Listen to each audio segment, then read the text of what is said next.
Hey there, this is Marissa with Marissa Moments, and welcome to Readings That Heal podcast with words of the week, where you might get triggered into seeing your own reflection, but it's to reconnect you to yourself and awaken the divinity within. So prepare for laughs, resonance, and accountability through true stories, channeled messages, and everything in between. So I hope you're ready, because here we go. Okay, so the word of the week is stories. Right? Stories. Now, I actually have a story for you. Now, yes, we're going to use some variations of story and stories, but right now, this is my survival story, right? Yesterday was my twin's birthday. Now, that's regardless of when this is actually released, because it probably won't be the same time, right? But time isn't real, so who cares? That's a whole different podcast. Anyway, let's stay focused. So the story I want to tell you about is my side of delivering my twins. Now, keep in mind that I have actually separated, I don't know if this is a survival technique or what it is, but I've separated the notion of the giving birth from the actual, survival aspect of it. Now, with that in mind, this is my story. So I can recall when I first started feeling what I didn't even realize were labor pains, right? And I hope you're ready for a sit down, because this is a story. So I didn't know what it was, but I had already been having Braxton Hicks, which is like the false contractions that come preparing your body essentially for the real labor pain, right? And so I had been having those for nearly a month, and this was a twin pregnancy, so I didn't know what to expect. I was just like, okay, this is what it is, right? Pain. But then one day specifically, I started a secondary pain. And I was like, you know what? I can deal with one pain, but two pains? Nah, I can't do it. So I told my husband, we need to go in. I don't know what's going on, but we need to go in right now. So fast forward, we go to the labor and delivery, ER basically. They check me in. They're asking me all these questions. And at this point, I'm like, yeah, I think I'm in labor. I'm in labor. I am in labor. I start having harder contractions, all these types of things. And they're like, you know what? I don't know. Maybe not. Right. And I'm looking like, yo, this is labor. Mind you, I already had two kids. One was via cesarean section, and the first one was natural delivery. So I'm back here. They decide, you know what, we're going to check you in, but we're still not sure that you're in actual labor. So then they send me to all the different departments, right? I mean, I'm getting, I was going to say UTIs. Lord knows that wasn't it. I was going in the machine, you know, where they scan your body. I didn't even think I could fit in there. Twin pregnancy. I was huge. I'll attach a picture some way, somehow, so you can look at it. But anyway, so I'm going through all these tests and procedures, and the people who are doing them are apologizing profusely to me the entire time. They're like, why are you here? I don't know.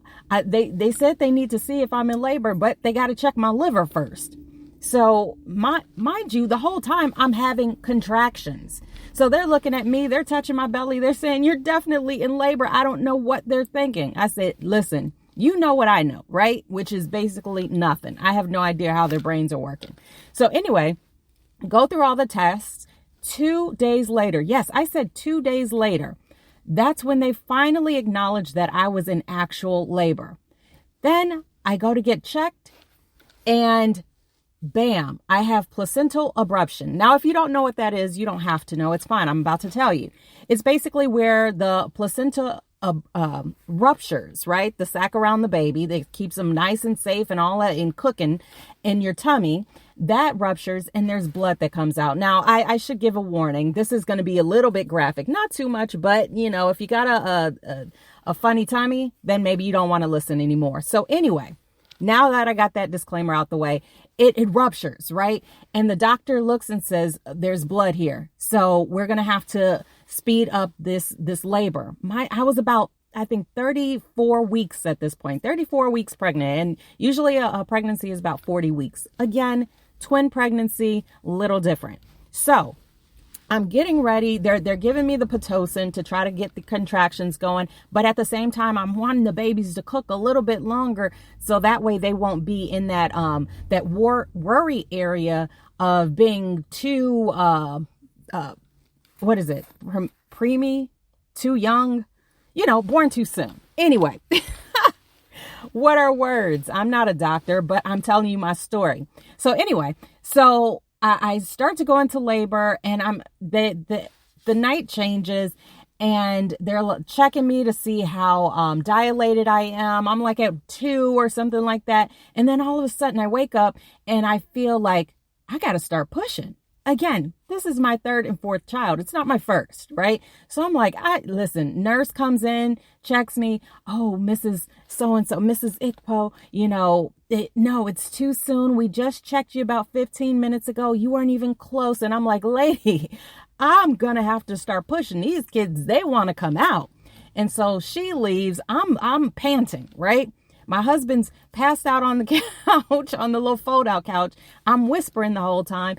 And he doesn't know what's going on because I'm trying not to wake him. I know he's in for a bumpy ride, so I was trying to be more cautious of him. So anyway, the nurse ends up coming back, praise God, much sooner than she had originally said. Checks me again. Well, wouldn't you know it? You're ready to deliver. And I said, I knew it. I told you. Let's go.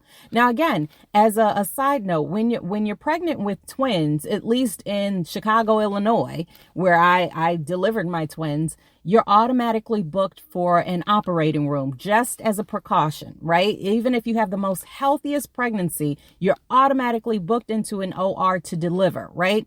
Now, that's a good side note to keep in mind. That's a little Easter egg for you.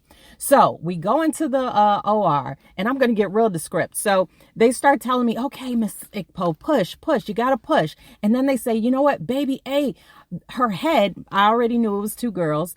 Her head is stuck behind your pelvic bone. You got to push her around your pelvic bone. And I'm like, how the hell am I supposed to do that? Like, how am I supposed to wiggle? Am I supposed to move? Like, I don't know what you're talking about. All I know is to push like I got to take a dump. Again, sorry if it's too graphic, but I warned you. So I'm pushing, and in my mind, I'm like, swerve it around the pelvic bone. I don't even know, right? And eventually she comes out. Whew, praise God. She's rushed to the back. They show her to me real quick. And she's beautiful in my eyes. And, they take her to the side. And now it's time to get to work on baby B, right? And so I'm pushing. 5 minutes later, she comes out. Beautiful, beautiful, beautiful. Now, I told you this is a secondary story. So the birthing process is done, complete, beautiful. They are great. They're being checked on, all those types of things. My husband was we had the discussion in advance that he would go with the twins when they were born. Well, first and foremost, he always goes with the babies because we're not trying to be having a baby swap or anything go wrong, anything like that. I can fend for myself. I'm good, right? So he's with the twin. He's happier than all happy can be. I can see his face smile from ear to ear, but I started to feel weird, right? This is where the real banger of a story comes in. I hope you're ready for this because I started to feel real weird. I started to feel real tired and cold. And I knew something wasn't right, but I couldn't really express it. All I felt was this cold sensation over me and this feeling of great peace. I can remember laying on that operating room table and looking over to my left, seeing the huge smile on my husband's face. He was so proud. He was so happy. And I knew that I was leaving them. It's hard for me to tell this story now, even though I've made peace with everything, but it's a difficult story to go back over, right? So I feel myself getting cold, getting extremely tired. And at one point, a nurse says, Mrs. Ikpo, we have to do an emergency hysterectomy. You're bleeding too much and we cannot stop it. And to which I say, what could I say, right? As a side note, by this point, I read later on in my charts that I had already lost 4 liters of blood before they recognized the hemorrhage was occurring. And also in hindsight, my husband can recall seeing a bucket of blood slushing back and forth right beneath me, continuously capturing more and more blood. So at this point, the OR gets flooded with doctors. All of these people come in and I can feel this burning sensation in my arm and someone's trying to put something on my face. To which, me being me, mind you, I'm cold, I am tired, I feel myself slipping away. I muster every bit of energy that I can to say, stop. I'm trying to tell the person trying to put something over my face to stop. I felt like they were trying to kill me. And then he must have caught a hold of what I was trying to say. And he starts to explain, Mrs. Ikpo, this is an oxygen mask. We have to put this on you so that you can breathe. And then I'm feeling this burning sensation. It's like fire shooting up my right arm. And then at the same time, another doctor says, Mrs. Ikpo, I'm sorry. I know it hurts, but we have to rush this blood in very quickly because you're losing it too quickly and we can't keep up otherwise. And we do not want to lose you. The entire time, there's another team of doctors at my nether regions trying to pull out the rest of the placenta, because what happened was I had placenta accreta.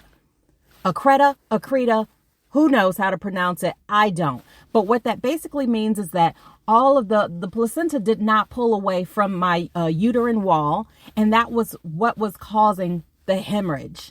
Now, let's just recap real quick because I need you to appreciate this.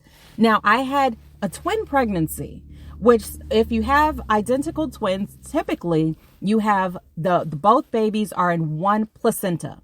Well, my twins were in two placentas. So for the longest time, everybody swore that I had fraternal twins, which again, Captain Hindsight to the rescue, they're actually identical. Now, that's neither here nor there. It doesn't really matter. So I experienced not only placental abruption, but placenta accreta. The two different types of things that can happen with the placenta happened to me at the same time in the same pregnancy. I mean, what were the odds? I should have played the lottery. But anyway, let's get back to the moment at hand. So eventually they put me out. I'm knocked out. Only thing I can recall, no, I did not see a light, but I do remember feeling an embrace of a lot of different family members who had gone before me, that they were surrounding me, right? And it was almost like they were lending me their strength in that moment. And it makes me very emotional to think about it because it's like I can still see them. I can remember seeing my Uncle George. I can remember seeing my Tita Maria. I can remember seeing all of these aunts and uncles and all of these beings that were just holding me up, holding me. It was almost like they were preventing me from slipping even further. And the entire time I could do nothing. I was unconscious. And in the deepest sense of the word, let's fast forward. Surgery is done. I wake up in an all white room. My husband's sitting in the corner. He's in a white chair. He's in a black hoodie. So he is the only ounce of any type of color or light in this bright room. I can recall the nurse coming up to me and I kept trying to speak, but I couldn't. My throat was burning and my lips were so dry. Now, if you know anything about me, and maybe if you've seen some of my videos, you know I put on some chapstick because nothing worse than dry lips. So again, me being me, I must have somehow indicated to this nurse that my lips were dry. And she actually asked and put on some chapstick on me. I'm so grateful for that. My husband is looking down at his cell phone in the corner, not even knowing that I am slowly coming out of it. He's texting furiously to all of the different family members who are trying to keep up and wondering what's going on. Again, as a side note, I didn't involve a lot of people in the fact that I was going into labor because I wanted it to be a private moment, right? I wanted it to be about myself, my twins, and my husband without any other interruptions. Now this is out the window because it's looking like I could die, right? So he's talking to all these people. And in hindsight, the doctors had just came to him and said, we think we're going to have to put your wife into a medically induced coma because she's been through way too much and we don't think she's going to be able to come back in a full capacity. Now, listen, I'm not trying to brag, but me being me, I pulled in, all those types of things, right? Okay, so it looks like I'm going to have to do a part 2 because my time is running out. So tune in for part 2. It's coming up right next. Listen up, and I'm going to finish the story. I promise you.